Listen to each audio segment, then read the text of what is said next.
শক্তি সঞ্চয় করে ক্রমেই দক্ষিণ পূর্ব ক্যারিবীয় অঞ্চলের দিকে ধেয়ে যাচ্ছে অত্যন্ত বিপজ্জনক হারিকেন বেরিল। চতুর্থ ক্যাটেগরিতে রূপ নেওয়া বেরিল 120 কিলোমিটার বেগে কয়েক ঘন্টার মধ্যে ক্যারিবীয় অঞ্চলের বেশ কয়েকটি দেশে আঘাত হানতে পারে। সোমবার উইন্ডওয়ার্ড দ্বীপপুঞ্জে আঘাত হানতে পারে অত্যন্ত বিপজ্জনক হারিকেন বেরিল। আটলান্টিক মহাসাগরীয় অঞ্চলে বছরের প্রথম হারিকেন বেরিল শক্তি সঞ্চয় করে ক্যাটাগরি 3 থেকে ক্যাটাগরি 4-এ রূপ নিয়েছে অত্যন্ত বিপজ্জনক ঘূর্ণিঝড়টি।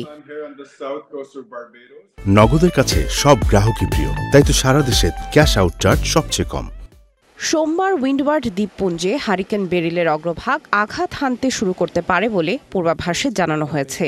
বন্যা, জলোচ্ছ্বাস ও প্রাণঘাতী তীব্র বাতাসের কারণে ক্যারিবীয় দেশগুলোতে ব্যাপক ধ্বংসযজ্ঞ চালাতে পারে hurricane Beryl. Barbados, Saint Lucia, Saint Vincent and the Grenadines এবং ট্রিনিদাদ ও টোবাগোতে সর্বোচ্চ সতর্কতা জারি করা হয়েছে। বাতিল হয়েছে বহু ফ্লাইট।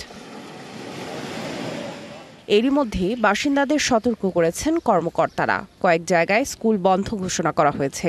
হাসপাতালে বন্ধ রাখা হয়েছে সার্জারি। হারিকেন বেরিলের তাণ্ডবের শঙ্কায় থমথমে পরিস্থিতি বিরাজ করছে ক্যারিবীয় দ্বীপপুঞ্জের দেশগুলোতে। ঝড়ের আগাম প্রস্তুতি হিসেবে এরই মধ্যে বাসিন্দারা খাবার সহ জরুরি সামগ্রী মজুত করে রেখেছেন। গ্যাস স্টেশনে জ্বালানির জন্য দেখা গেছে লম্বা সারি। সামিয়া জান্নাহ, ডিবিসি নিউজ ডেস্ক।